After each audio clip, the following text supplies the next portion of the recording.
How to Survive Being a Hollywood Product. Michael Vartan's life wasn't a climb to fame, it was a desperate escape from a golden cage. This is a masterclass in destroying a legacy to find a soul.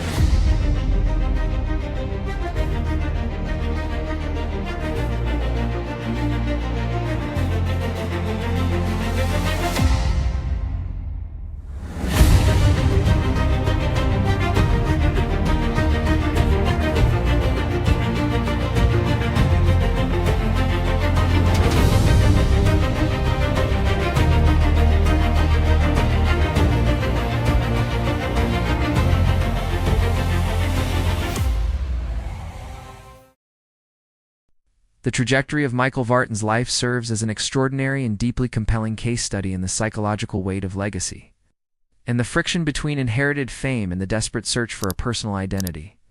Born into a household that functioned as a pillar of French cultural royalty, Michael was the son of Eddie Vartan, a celebrated musician and composer, and the nephew of the legendary Sylvie Vartan, an undisputed icon of the Yaï era who dominated the European pop charts. For decades, with a charisma that defined a generation, from his earliest breaths in the suburbs of Boulogne-Billancourt, the air Michael breathed was thick with the scent of grease paint, the hum of high-end recording studios, and the relentless, often intrusive flash of paparazzi bulbs. For a young boy, inheriting such a legendary artistic name was far from a simple gift or a golden ticket. It was a complex, often suffocating mantle that demanded a level of poise, talent, and public perfection long before he ever stepped foot in front of a camera or understood the mechanics of fame. His childhood was a fractured and nomadic experience, split geographically and culturally between the romantic, tradition-steeped streets of France and the sprawling, neon-lit ambition of the United States. This bicultural upbringing created a permanent sense of otherness in both locations. He was the French boy with the slight accent in America, and the Americanized, distant boy in France. As the Vartan family navigated the dizzying, often chaotic heights of global stardom, Com found himself caught in the crossfire of public expectation, perpetually viewed through the prism of his relatives' massive achievements. The heavy crown of the Vartan name meant that any foray into the arts would be met not with curiosity, but with a predetermined and perhaps unfair standard of excellence. He grew up in a whirlwind where fame was not an achievement but the baseline of existence, and the internal struggle to carve out a distinct sense of self, independent of the musical dynasty that birthed him, became the defining existential conflict of his formative years. This shadow was not just professional, but deeply personal, forcing him to spend his youth wondering if his intrinsic worth was real or merely a pale reflection of the legendary figures who sat at his dinner table and graced the covers of magazines across Europe. We are dedicated to building a digital archive of human resilience, but these deep dives require immense resources. If you value this level of research, please like and subscribe. This tells the algorithm that deep-form history still matters in a world of fleeting content. Help us keep these legends alive. The transition from late adolescence to adulthood is rarely a straight line, but for Michael Vartan, it was a literal, high-stakes flight across the Atlantic fueled by a desperate, almost primal need for autonomy. At the age of 18, he faced a monumental crossroads that would determine the entire course of his existence: the looming, inescapable shadow of mandatory military service in France. For many young Frenchmen of his generation, this was a standard rite of passage. But for Michael, it's represented the ultimate loss of agency, a final, crushing submission to a life path and a social structure he had not chosen for himself. His decision to move permanently to the United States was less an act of calculated Hollywood ambition, and more a tactical retreat to escape a predetermined destiny and the weight of the Vartan name in Europe. Arriving in Los Angeles, he was a young man profoundly adrift, possessing a famous last name but lacking any clear calling or professional map. Ironically, the man who would later become a quintessential romantic lead for millions was initially quite reluctant, even hostile to the idea of joining the family business of entertainment. He viewed Hollywood with a cynical, skeptical eye, struggling to assimilate into a West Coast culture that felt both strangely familiar and deeply alien. His enrollment in acting school was born not from a burning lifelong passion for the dramatic arts, but from a pragmatic, almost desperate realization. He had to find a way to earn a living that would allow him to avoid the crushing, soul-sucking monotony of a traditional 9-to-5 corporate existence. He was a complete outsider in a town built on who you know, a Frenchman meticulously trying to hide his origins and flatten his personality to fit into the generic American mold. This period was marked by a profound sense of cultural and emotional dislocation. He was navigating the labyrinthine social structures of Southern California while carrying the heavy baggage of his European sensibilities and a deep-seated fear of being just another Vartan. This move wasn't just about avoiding a year in the army, it was a radical attempt to dismantle the identity that had been constructed for him in France and start from absolute zero in a place where, hopefully, his name didn't carry the same suffocating resonance or set of expectations. The myth of the overnight success is one of Hollywood's most persistent and damaging lies, and Michael Vartan's early career serves as a stark, sobering reminder of the grueling reality behind the glitz and glamour. Before he was the polished, confident star the world came to know, he endured a punishing, decade-long period of professional purgatory that lasted for much of the 1990s. During this time, Vartan was a journeyman actor, in the most literal sense, taking whatever scraps of roles he could find in low-budget European productions and minor, forgettable American projects that often went straight to video or disappeared after a single screening. This was a chapter of his life defined by the ego-bruising, repetitive cycle of the audition room. Countless hours spent waiting in sterile hallways for a few minutes of cold scrutiny, usually followed by the deafening, soul-crushing silence of rejection. One of the most significant and frustrating hurdles he faced was his own voice, despite his American parentage and time spent in the States. His formative years in France had left him with a thick, distinct accent that many casting directors viewed as a fatal limitation rather than a unique asset. He spent agonizing months, and eventually years, working with intensive dialect coaches, meticulously deconstructing his speech patterns, vowels, and rhythms to sound like the all-American boy next door that the industry of that era demanded. There were many nights during this dark and uncertain era when the dream of stardom felt less like a goal and more like a cruel, impossible illusion designed to break his spirit. Combined with the constant feeling of being not quite right or too European for the part, brought him to the brink of quitting the industry entirely on several occasions. He was a man fighting to surgically remove the very things that made him unique, just to get a foot in the door of a studio. His period of grit, anonymity, and survival was essential. However, as it stripped away the naivety of his youth and replaced it with a hardened, professional resolve. It was during these years of failure that he truly learned the mechanics of acting, not as a hobby or a glamorous lifestyle, but as a grueling trade that required a thick skin, an iron will, and an unwavering tolerance for the word no. Every actor's career has a big bang moment, a singular project where the stars align and the public's perception alters the trajectory of a life forever, and for Michael Vartan, that moment arrived with the 1999 release of the romantic comedy Never Been Kissed. Casting Vartan as Sam Coulson, the sensitive, literate, and undeniably handsome English teacher who unknowingly falls for an undercover journalist played by Drew Barrymore, was a genuine masterstroke of Hollywood casting. Virtually overnight, the man who had struggled for a decade to find his footing became the ultimate heartbeat of an entire generation of moviegoers. To understand why this role was so impactful, we have to analyze the specific cultural vacuum it filled. In the late 90s, many male leads were portrayed either as hyper-masculine action stars or overly cynical bad boys. Vartan Sam Coulson was a revelation of gentleness, intellectual charm, and emotional availability. He embodied the perfect gentleman, a man who was respectful, kind, and possessed a quiet, reassuring strength. The chemistry between Vartan and Barrymore was palpable and organic, grounded in a genuine warmth that made the central conflict of the film, a teacher falling for someone he believes is a student, feel both stakes heavy and deeply innocently romantic. The Sam Coulson effect was immediate and overwhelming. Vartan was no longer just another face in a sea of actors. It was a specific, highly coveted archetype. He became the premier late 90s Hollywood crush, the man women wanted to date and the man men wanted to emulate.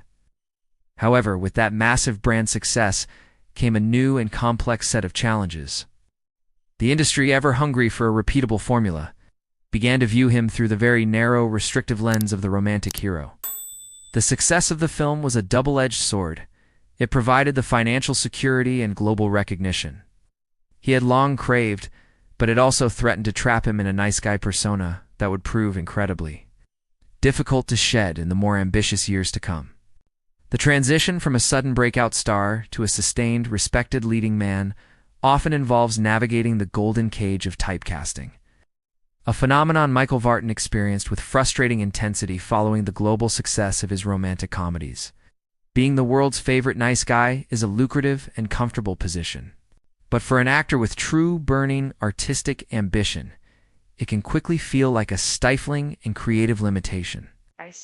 In the immediate wake of Never Been, Vartan found himself inundated with a literal mountain of scripts that were essentially variations on the same theme. He was always the charming, slightly sensitive, and ultimately safe love interest who existed primarily to support the female lead's emotional journey. This era of his career saw him starring in high-profile films like The Next Best Thing alongside Madonna, and various other projects where the industry relied almost exclusively on his undeniable physical appeal and effortless, soft-spoken charisma, rather than his actual range or depth as a performer. Internally, Vartan struggled with the realization that he was being pigeonholed before he even had a chance to show what he was truly capable of. He was deeply grateful for the steady work and the fame, yet he felt a growing, gnawing sense of professional dissatisfaction. He wanted to explore the darker, more complex, and perhaps even ugly facets of the human experience. But Hollywood's casting directors were content to keep him safely tucked away in the sunlit, predictable world of rom-coms. This section of his life was a period of high-profile visibility, but creative stagnation. He was a staple of tabloid sexiest man alive lists and red carpet events, yet he yearned for the kind of gritty, transformative, and perhaps even unlikable roles that had initially inspired him to take acting seriously. He was playing the Hollywood game, and playing it better than most. But the roles were beginning to feel like a costume that no longer fit his evolving artistic soul. The frustration of being a heartthrob meant that his actual talent was often overlooked in favor of his jawline and eyes, creating a professional tension that would eventually lead him to take one of the biggest, most career-defining risks of his entire life. By the early 2000s, the prestige of being a movie star was still the ultimate, unquestioned goal in the industry, and moving from film to television was widely and often cruelly regarded as a significant step down in status, a sign that one's film career was failing.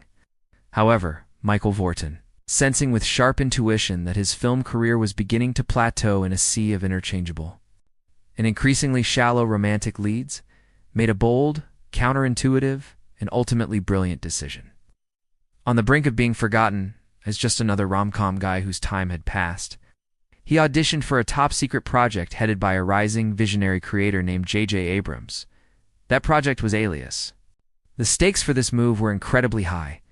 If the show failed, or was perceived as mediocre, Vartan risked losing his standing in the film industry entirely with no path back. The casting process was notoriously intense, culminating in a legendary, high-voltage chemistry test with a then relatively unknown Jennifer Garner. When they stood in the same room, the energy was undeniable. A perfect, rare blend of professional respect, physical magnetism, and a deep on-screen spark that could not be manufactured. Vartan's decision to commit to a television series at a time when the medium was still seen as second-class was a gamble that demonstrated his keen intuition for storytelling over status.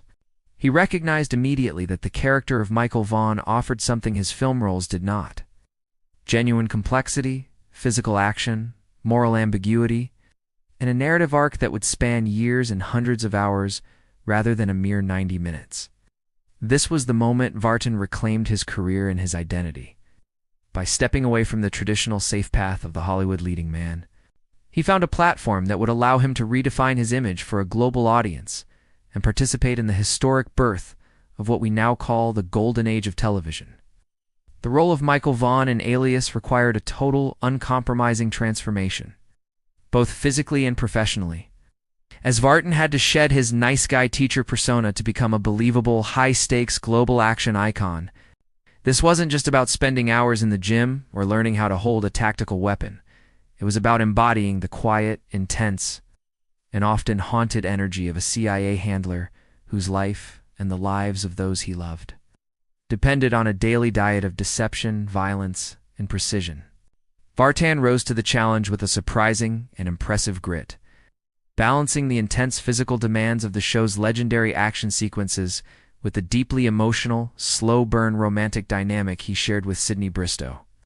He became the essential emotional anchor of a series known for its dizzying plot twists, high-concept espionage, and mind-bending mythology. We have to dissect the massive cultural phenomenon success of Alias and how it fundamentally altered the television landscape. It was a show that demanded its actors perform at a cinematic level every single week, pushing the boundaries of what was possible on a network budget. Vartan's portrayal of Vaughn was subtle and nuanced. He was a man of strict duty who was constantly, painfully compromised by his forbidden love for his primary operative. The grueling demands of the production were the stuff of industry legend, with 18-hour days, night shoots in the rain, and a relentless, punishing schedule. Yet Vartan thrived and matured in this high-pressure environment. He proved to the world, and perhaps to himself, that he could lead a peak-era television drama that captivated millions of viewers. Worldwide, moving permanently beyond the crush of the month status to become a respected, indispensable cornerstone of a cult classic franchise. This chapter of his life solidified his place in pop culture history, proving he had the stamina, the range, and the leading man gravity to handle the most demanding roles Hollywood had to offer. One of the most difficult and corrosive aspects of modern fame is the total, often violent erosion of the boundary between the professional and the personal, a reality that hit Michael Vartan with full force during the peak years of Alias.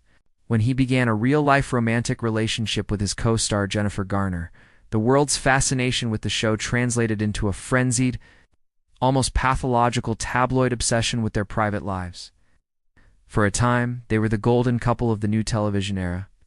Their every move, dinner date, and vacation documented by aggressive paparazzi and dissected by millions of fans online. However, when the relationship eventually ended, the heartbreak wasn't a private matter to be handled with dignity. It became public property, a storyline to be consumed. The challenge of navigating a high-profile, painful breakup while continuing to work 10 to 12 hours a day, 5 days a week, as each other's primary romantic interest on screen is a psychological feat that is almost unfathomable to the average person. This period tested Vartan's professionalism, his character, and his sanity to their absolute limits. He was forced to perform deep, believable intimacy for the cameras, gazing into the eyes of his ex-partner while dealing with the raw, internal pain of a very real separation in the real world. The media scrutiny was relentless and often cruel, with every single episode and scene analyzed by fans and tabloids for signs of tension, lingering affection, or bitterness. This chapter of his life explores the heavy, often hidden price of the blurring of lines in Hollywood. Vartan's remarkable ability to remain professional, to show up on set every day, and deliver high-quality, vulnerable performances despite the emotional turmoil earned him the immense lifelong respect of the cast and crew, but it also left deep emotional scars. It reinforced his burgeoning desire for extreme privacy and made him hyper-aware of the toxic dangers of allowing the public even a small glimpse into his personal sphere. The world of television fandom is characterized by an intense, often obsessive level of emotional investment, and few events in the mid-2000s shocked a global fan base as much as the sudden violent and seemingly permanent death of Michael Vaughn in Alias. To the viewers who had spent years following the show, Vaughn and Sydney were not just characters. They were the heart and soul of the narrative, and his apparent exit was viewed as a shocking betrayal of the story's emotional core. This sparked a massive, unprecedented backlash, with fans organizing worldwide protest campaigns. It's sending thousands of letters to the network and expressing their collective outrage in the early days of internet forums. Behind the scenes, the situation was equally complex and multi-layered. This section investigates the true, multifaceted reasons behind Vartan's temporary departure, which involved a combination of creative shifts within the writer's room contract negotiations and the actor's own profound need for a professional transition following the intense, draining years of production and personal scrutiny. The emotional reaction from the fans was a testament to the incredible character Vartan had built from the ground up. He wasn't just a supporting actor or a love interest, he was a vital, irreplaceable organ of the series. When he eventually made his triumphant return to the show, it was a moment of profound catharsis and joy for the audience, but it also signaled the beginning of the inevitable end. This period marked the closing of the most significant and transformative chapter of his career. The entire saga of Vaughn's death and resurrection served as a perfect microcosm of the volatile, often unpredictable nature of television production and the incredible power of a single character to resonate with a global audience across cultural lines. For Vartan, it was a bittersweet, reflective conclusion to a role that had defined his public identity for half a decade. After the whirlwind of Alias finally concluded its run, Vartan faced the daunting, often career-ending challenge that haunts many television icons. Is it truly possible to escape the long shadow of a career-defining character, or are you destined to be that person in the eyes of the public forever? For many actors, the answer is a tragic no, but Vartan was determined to prove he wasn't destined to be Michael Vaughn for the rest of his life. He strategically and carefully stepped back into the world of film, most notably starring opposite Jennifer Lopez and the legendary Jane Fonda in the massive global hit Monster in Law. This role was a calculated move. It allowed him to return to his romantic-led roots, but with a more mature, grounded, and slightly comedic energy that showed he didn't take himself too seriously. He then successfully transitioned back to television to lead the medical drama Hawthorne alongside Jada Pinkett Smith, playing a character with a completely different professional and emotional temperament. These projects were essential, hard-fought victories in his fight to prove his versatility to a skeptical industry. He was no longer just the spy or the sensitive teacher. He was a versatile, reliable actor, capable of holding his own against industry titans and Oscar winners. This chapter of his career covers a period of deliberate professional diversification. As he sought out roles in different genres, from horror and rogue to medical drama, that challenged the action hero or nice guy labels he had been given, he worked steadily and consistently, proving that his massive appeal was not a fluke of a single successful show or a specific moment in time, but the result of a disciplined professional craft. He was successfully establishing a new identity, one of a respected, talented veteran who could navigate the complex machinery of Hollywood with ease and grace.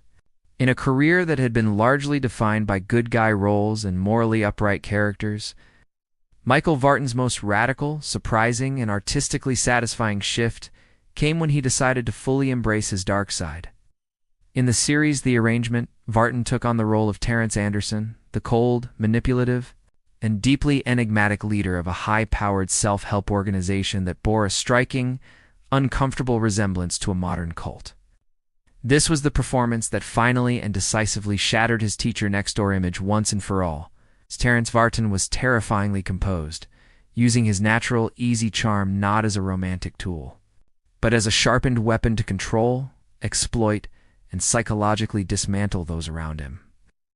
We analyze this performance as a pivotal, crowning moment in his quest for artistic integrity. It allowed him to explore dark psychological layers, predatory instincts, and a level of sophisticated villainy that Hollywood had previously and systematically denied him. For Vartan, playing Terrence was a profound liberation from the expectations of his fans and the industry. He was finally playing a character whose motives were opaque, whose morality was utterly compromised, and whose presence was genuinely threatening. The critical reception of his work in The Arrangement was glowing, highlighting a range and a capacity for darkness that many had suspected but few had ever seen fully realized on screen. It was a clear, undeniable message to the industry. Michael Vartan was no longer just the romantic interest or the dependable lead. He was a character actor of significant untapped depth, capable of anchoring the darkest and most complex psychological narratives of the modern era. As the entertainment industry underwent a seismic, often chaotic shift from traditional cable and network television to the cold, data-driven, and hyper-competitive world of modern streaming services, Michael Vartan adapted with the quiet grace and resilience of a seasoned veteran. The landscape for actors over the age of 50 in Hollywood is notoriously difficult and often invisible. Yet Vartan navigated this new era by taking on high-quality guest roles in modern, edgy series and starring in impactful, character-driven TV movies. He moved seamlessly from being the face of a major network to being a respected, sought-after elder statesman of the medium. This chapter discusses the harsh reality of maintaining a relevant career in the digital age, where algorithms often dictate casting decisions. And social media virality can sometimes be more important than actual acting craft. Vartan's remarkable longevity is a direct testament to his ironclad professionalism and the immense goodwill he built with directors and producers over decades of work. He stayed relevant not by chasing trends or trying to recapture his youth, but by remaining laser-focused on the work itself rather than the noise and vanity of the industry. His transition into the streaming era reflects a broader, fascinating trend among icons of his generation who have had to completely reinvent their approach to the business while staying true to the fundamental skills that made them famous in the first place. He is a working actor in the truest, most honorable sense, navigating a rapidly changing and often fickle world with a quiet, steady competence that young actors would do well to study. To truly understand the nature and the soul of Michael Vartan, one must look away from the red carpets, the designer suits, and the movie sets, toward the cold, hard surface of the ice rink. Unknown to many of his casual fans who only see the polished exterior, Vartan's true escape, and perhaps his greatest, most authentic passion, is the sport of hockey. He has often described himself in interviews as a professional athlete at heart, trapped in an actor's body, and this is not an exaggeration. This chapter reveals the intense, almost spiritual and primal connection he has with the game. For Vartan, the hockey rink is the only place in the world where the crushing stresses of Hollywood, the relentless pressures of a family legacy, and the constant noise of fame completely and utterly vanish. On the ice, he isn't the star of Alias, the heartthrob from Never Been Kissed, or the nephew of a French icon. He is simply a teammate. An athlete defined by his speed, his physical skill, his grit, and his sweat. This passion arguably saved his sanity and his health during the most turbulent, high-pressure years of his career. It provided a necessary physical outlet for his frustrations, and a grounded, no-nonsense community far removed from the artifice and ego of Los Angeles. Seeing Michael in his hockey gear bruised, unwashed, and exhausted after a hard-fought game offers a rare and vital glimpse into a man who is at his absolute happiest when he is miles away from cameras, spotlights, and the public eye. It is the real Michael Vartan, unfiltered, fiercely competitive, and deeply grounded in a sport that demands a level of raw authenticity and physical consequence that the film industry rarely, if ever, requires. In an age of unprecedented, often exhausting digital transparency, where every minute detail of a celebrity's life is curated, monetized, and shared online for public consumption, Michael Vartan has managed to achieve something nearly impossible in the 21st century. He has remained a complete and total ghost. He is notoriously, almost legendarily private, completely eschewing social media platforms and maintaining a strict, impenetrable wall between his public persona and his private reality. From the intimate details of his brief marriage and subsequent divorce to his daily routines and personal beliefs, he has kept the facts of his life under absolute lock and key. This isn't just a personal preference or a sign of shyness. It is a deliberate, carefully maintained philosophy on the nature of fame and the necessity of boundaries. Vartan understands with a rare clarity that for an actor, mystery is a valuable professional asset that allows an audience to believe in different characters, and for a human being, privacy is an essential requirement for long-term mental health and stability. By refusing to participate in the celebrity industrial complex or the influencer culture that has swallowed so many of his peers, he has preserved a sense of normalcy and dignity that is increasingly rare in Hollywood. This choice has allowed him to age with a certain grace and avoid the toxic pitfalls of the modern era. His silence is not a void, but a strength, a quiet, powerful protest against a culture that feels entitled to constant, 24/7 access to the private lives and inner thoughts of its icons. He has made the brave choice to let his work speak for itself. maintaining a personal life that belongs entirely and exclusively to him? Can a career built on the foundation of quiet charm, unwavering professionalism, and a steadfast refusal to play the shallow Hollywood game leave a permanent, indelible mark on the chaotic and often forgetful history of the film industry? As we conclude our deep look at the life and legacy of Michael Vartan, the answer is a definitive and resounding yes. His enduring appeal lies in his unique, almost singular combination of sophisticated European sensibility and relatable American accessibility. He conquered the most difficult industry in the world on his own terms, quietly, without a single major scandal, and with an undeniable timeless charm that has kept him firmly in the hearts of fans for over 3 decades. As we speculate on his future and the roles he has yet to play, we see an actor who has successfully and brilliantly navigated every trap the industry set for him, from the suffocating shadow of a famous name to the golden cage of the romantic lead and the intense pressures of tabloid fame. Michael Vartan's legacy is not just a long list of impressive credits on a screen, but a powerful blueprint for how to survive the machinery of Hollywood with one's integrity, soul, and privacy completely intact. He remains a deeply beloved figure, a living reminder of a specific era of television that prioritized heart, character, and storytelling, and a man who proved to the world that you can be a global star while remaining, at your very core, an intensely private, grounded individual who just wants to finish his day and play a good hard game of hockey.